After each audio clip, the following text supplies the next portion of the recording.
Okay, let's start chapter 3A, demand analysis. सबसे पहले ये समझो कि डिमांड क्या होती है। तीन चीज का कॉम्बिनेशन होती है डिमांड, एक इफेक्टिव डिमांड तीन चीज का कॉम्बिनेशन होती है। सबसे पहले मैं किसी चीज को डिमांड क्यों करूंगी, जब मुझे वो चीज का डिजायर है ना, कि मैं चाहती हूं कि मुझे वो चीज मिले। तो फर्स्ट चीज क्या हो गई आपकी, डिजायर। ठीक है, लेकिन सिर्फ डिजायर से क्या होता है, एक बहुत पुअर व्यक्ति भी सोच सकता है मेरा डिजायर है कि मुझे 1 करोड़ का हार मिले, मतलब 1 करोड़ का नेकलेस मुझे मिले। लेकिन क्या सिर्फ डिजायर होने से डिमांड हो जाती है?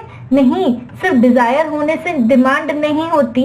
इसमें एक और चीज आपको ऐड करनी है, जो सेकंड चीज क्या है, डिजायर के साथ साथ there should be ability to पे।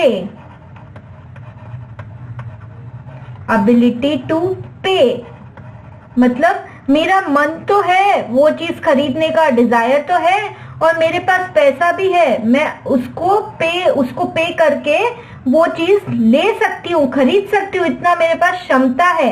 तो डिमांड क्या, फर्स्ट चीज डिजायर होना चाहिए, सेकंड चीज एबिलिटी टू पे भी होना चाहिए। मतलब यदि कोई गरीब व्यक्ति सोच रहा है 1 करोड़ का हार खरीदूंगा, तो वो सिर्फ डिजायर है। लेकिन यदि कोई सक्षम आदमी सोच रहा है कि मुझे 1 करोड़ का हार चाहिए और उसके पास पैसे भी हैं, तो उसका डिजायर भी फुलफिल हुआ और उसकी एबिलिटी टू पे भी है। लेकिन फिर एक और चीज, थर्ड चीज, एक और चीज चाहिए, तभी वो डिमांड बनेगी। और वो तीसरी चीज क्या है, let's study, willingness to spend. Willingness to spend मतलब कि मेरा डिजायर भी है कि मुझे 1 करोड़ का हार चाहिए, मेरी एबिलिटी भी है, मतलब मेरे पास 1 करोड़ रुपए भी हैं उसको पेमेंट करने के लिए। लेकिन ये सोच लो मैं बहुत ही कंजूस व्यक्ति हूँ, 1 करोड़ क्या, मेरे पास 10 करोड़ है, पर वो 1 करोड़ मेरे स्पेंड करने की इच्छा नहीं है। तो क्या मैं उस हार के लिए डिमांड करूंगी? नहीं करूंगी नहीं। विलिंगनेस भी तो होनी चाहिए, इच्छा भी तो होनी चाहिए पैसा स्पेंड करने की और उस प्रोडक्ट को खरीदने की।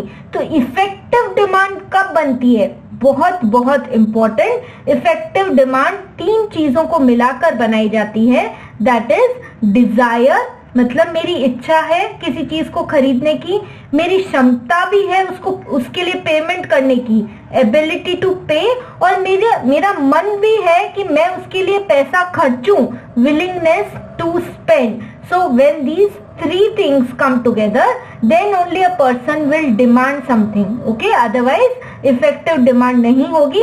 इसीलिए क्या सिर्फ डिजायर डिमांड बनती है? नहीं, सिर्फ डिजायर डिमांड नहीं है। जब तक ये 3 चीज ना मिले तब तक डिमांड नहीं होती, और डिजायर उसमें से सिर्फ एक चीज है। Okay, now let's start the reading. First, willingness to have something is desire.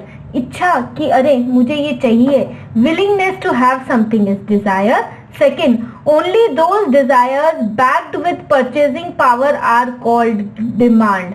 जो desire backed with purchasing power मतलब I have the ability to pay, वो ही desire demand बन पाते हैं। Therefore, ability to pay and willingness to spend together is called demand. And effective demand कब होगा, desire plus ability to pay plus willingness to spend और buy, ये जब तीनों चीजें मिली तो क्या बना, demand. Okay, 3 conditions has to be fulfilled to make an effective demand.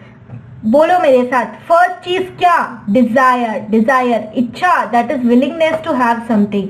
Second, ability to pay, and third, willingness to spend. Okay, remember, demand and desire are not the same.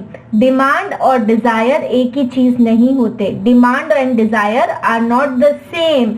Desire कुछ भी हो सकता है। कल को मैं सोच सकती हूँ मेरा डिजायर है कि मेरे पास एक 50 लाख की लग्जरी कार हो, लेकिन वो सिर्फ डिजायर है। It should be backed up with ability to pay and backed up with willingness to spend. Okay, all demand are desire. जब तक डिजायर नहीं होगी डिमांड ही नहीं करोगे. So all demand are desire but all desires are not demand. All demand are desire but all desires are not demands. A beggar can desire for food in a posh hotel but he has no ability to pay, therefore it's not a demand. है ना. जब तक पास में पैसे नहीं है payment करने को, एबिलिटी नहीं है पे करने को, तब तक डिजायर ही रह जाएगी, डिमांड नहीं बनेगी. A miser has desire to buy a big house. अब किसी के पास पैसा भी है लेकिन वो माइजर है, कंजूस है, तो वो कंजूस मक्खी चूस, उसको डिजायर है कि मैं एक बड़ा घर खरीदूं, पास में पैसा भी है, एबिलिटी टू पे भी है, लेकिन विलिंगनेस टू स्पेंड नहीं है. तो क्या वो घर कभी डिमांड करेगा? नहीं करेगा. A miser has desire to pay a big house, has ability to pay for it, but willingness is absent. ये जो थर्ड चीज willingness to spend is absent, therefore no demand. All three conditions should be fulfilled to make an effective demand. इसमें एक चीज ध्यान रखना objective के लिए कि जो भी डिजायर होती है वो डिजायर अपनी जगह है, but all desires are not demand, but all demand are desires. Okay, thank you for watching A4Accounts.com.